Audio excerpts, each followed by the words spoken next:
ছোটবেলায় শুনেছি শিবরাত্রি পালন করি আমরা ভালো লাইফ পার্টনার পাওয়ার জন্য, সে কিংবা ছেলে হোক কিংবা মেয়ে। কিন্তু এই বাচ্চা দুটো ছেলে মেয়ে শিবরাত্রিটা কী বা বুঝে বলুন তো।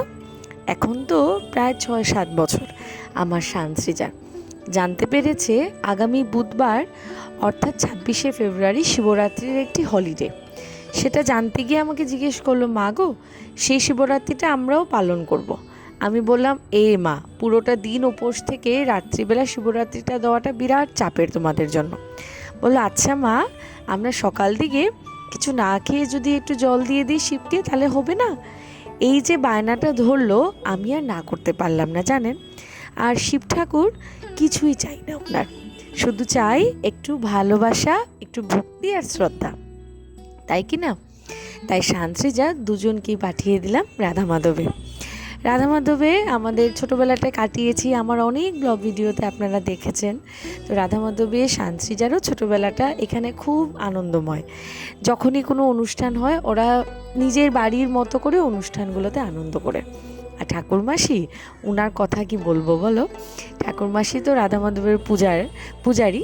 তো সানসৃজাকে যথেষ্ট আদর করেন, জানেন, মানে নিজের ছেলে মেয়েদের মতো। আর আমার শান তো ঠাকুরমাসিকে খুব ভালোবাসে। সৃজা আজকাল বড্ড শানের সাথে পড়ে, দেখা গেছে উনিও বেশ একটু ঠাকুর। তো যাই হোক, আমি ওদের দুজনকে শিবরাত্রির দিন সকালবেলা মুখ টুক ধুইয়ে বললাম, একটু চা খেয়ে নাও আমার সাথে, লিকার চা খেয়ে 3 আরারুট বিস্কুট দিয়ে পড়াতে বসিয়ে দিয়েছিলাম। কারণ শিবরাত্রিটা লেগে গেছিলো প্রায় 10টার পর। তুমি বললাম, এতক্ষণ না খেয়ে পারবি নাকি তোরা? বললো, হ্যাঁ মা, পারবো। তো স্নান টান সেরে মোটামুটি ওই 12টা 12:30 নাগাদ মাসির ডাক পড়লো। তো তারপর আমি ওদের দুজনকে নিয়ে গেলাম মন্দিরে গিয়ে সে আর কি, আমি তো বসেই পড়লাম।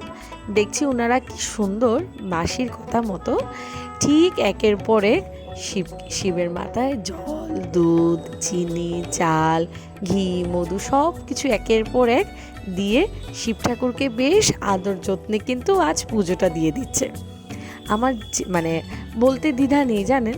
মানে আমার মনে হয় কি, আজকাল প্রজন্মের ছেলে মেয়েদেরকে যদি একটু আমরা স্পিরিচুয়ালি রাখি, তাদেরকে যদি কিছুটা আমরা ঠাকুর ভক্তি, ঠাকুরের গান ধ্যান যদি একটু আসক্ত করতে পারি, হয়তো আমাদের কালচার থেকে ছেলেমেয়েরা সরে যাবে না। আজকাল যেটা খুব বেশি দেখা যায় যে ছেলেমেয়েরা প্রচুরভাবে নানান কালচারকে আপন করে নিচ্ছে, সেটা কিন্তু অন্যায় না, কিন্তু নিজের কালচারকে ভুলে অন্যর কালচারকে আপন করে নেওয়াটা কেমন যেন একটু দৃষ্টিকটু লাগে, তাই না? তাই আমার এই ছোট্ট ব্লগ ভিডিওর মাধ্যমে আমি যেটুকুই মেসেজ তোমাদেরকে দিলাম, সেটা যদি কোথাও কোনো তোমাদেরকে মনে কষ্ট দিয়ে থাকে, অবশ্যই আমাকে ক্ষমা করো। আমার সানসৃজা, জানেন তো, ছোটোবেলা থেকে সেরকমভাবে যে মোবাইল দিয়েছি বা বাড়িতে খুব বেশি যে ওরা টিভি দেখে তা নয়। ভাই বোন উভয়ই তো বয়সের খুব বেশি ফারাক নেই, যার জন্য উভয়ই কিন্তু বেশ একটা খেলার সঙ্গী। আর দুজনকেই মানে মোটামুটি আমি ওইরকমই রাখি যে প্রত্যেক রোববারে, আমরা যেহেতু মিশনের দীক্ষিত, প্রত্যেক রোববারে আমরা 3 জনে মিলে, শানিকে সবসময় পাই না আমাদের পাশে, আমরা 3 জনে মিলে ওই সন্ধ্যা আরতি, ঠাকুরের গান ধ্যান, সে সমস্ত কিছুতে নিয়ে যাওয়ার চেষ্টা করি। জানি না তাতে কতটুকু কি করতে পেরেছি, কিন্তু আমার কাছে মনে হয় কি জানেন, একটু স্পিরিচুয়াল অ্যাওয়েকনিংয়ের দরকার। আজকাল ছেলেমেয়েরা যেভাবে মোবাইলের প্রতি আসক্ত, বা অল্প কিছুতেই না পেয়ে যখন অস্থির হয়ে যায় না মনে, তখন আমার মনে হয় একটু মেডিটেশন, ঠাকুরের একটু নাম গান, সেগুলো কিন্তু হওয়া দরকার। তবে এবছরের মা না থাকায় মায়েদের বাড়িতে আর যাওয়া হয়নি। মা আর ছোটো বোন ওনারাও নিশ্চয়ই বড় দিদির বাড়িতে আছেন। বড় দিদির বাড়িতে বড় দিদি 4 প্রহর মিলে শিব ঠাকুরকে পুজো দিয়ে আসছে। আমি বরাবরই, জানেন তো, সেরকম কোনো উপোস করে পুজো দিতে পারিনি। সে সরস্বতী পুজো, গণেশ পুজো, সে সমস্ত ব্যাপার আলাদা। সকাল দিকে না খেয়ে একটু পুজো অঞ্জলি দিয়ে তারপর ব্যাস খেয়ে বেরিয়ে পড়লাম। আমার এই ছোটোবেলা থেকেই না, আজ অবধি আমার এরকমই, জানি না কেন। তবে আমার বাড়িতে যখন মনসা পুজো হয় বা নারায়ণ ঠাকুরকে দেই, তখন পুরো দিনটাই পুরো উপাস থেকে কেটে যায়। তখন আমার মনে হয় যে আমি পুরো দিনটা কিভাবে উপাস কাটালাম। তখন কোনো সময় মনে হয় যে হয়তো কাজের চাপে খেতে ভুলে যাই, মাঝে মধ্যে এটাও মনে হয় জানেন, কখনো উপোস থাকি যখন খিদেটা যেন আরও প্রবলভাবে পায়। আপনাদেরও কি তাই হয়?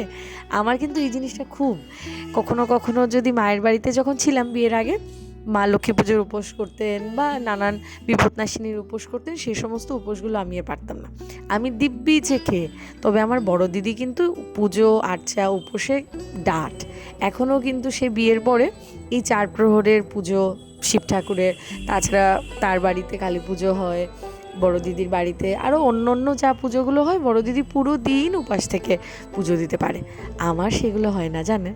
আর আমি মনে করি কি, আমার মনের দিক থেকে যদি ঠাকুরকে ভালোবাসি, মনের দিক থেকে যদি ঠাকুরকে শ্রদ্ধা করি, সেটাই যেন পরম প্রাপ্তি। সে না খেয়ে তারপর পুজো দিয়ে পাগলের মতো খাওয়া দাওয়া ছুটার পিছনে আমি বাবু নেই। তবে শান্তিজাকেও আমি এটাই বললাম যে বাবা, ঠাকুরকে শ্রদ্ধা ভরে ভালোবেসে ডেকো, সেটাই যেন তোমার কাছে পরম প্রাপ্তি।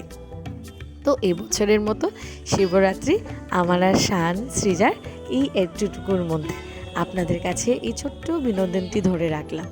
আমার ফেসবুক প্রোফাইলেও সেটা তুলে রাখলাম। একটু বড়ও কিনা হলে আমি ঘুরে ওদেরকে দেখাতে পারবো ভিডিওসগুলো। আপনাদেরও ভালো কেটেছে নিশ্চয়ই শিবরাত্রিটা। সকলে ভালো থাকবেন। আমাদের এই ছোট্ট বিনোদনগুলো যদি আপনাদের ভালো লেগে থাকে, অবশ্যই লাইক এবং কমেন্ট করে জানাবেন। টাটা, দেখা হচ্ছে পরবর্তী ব্লগে।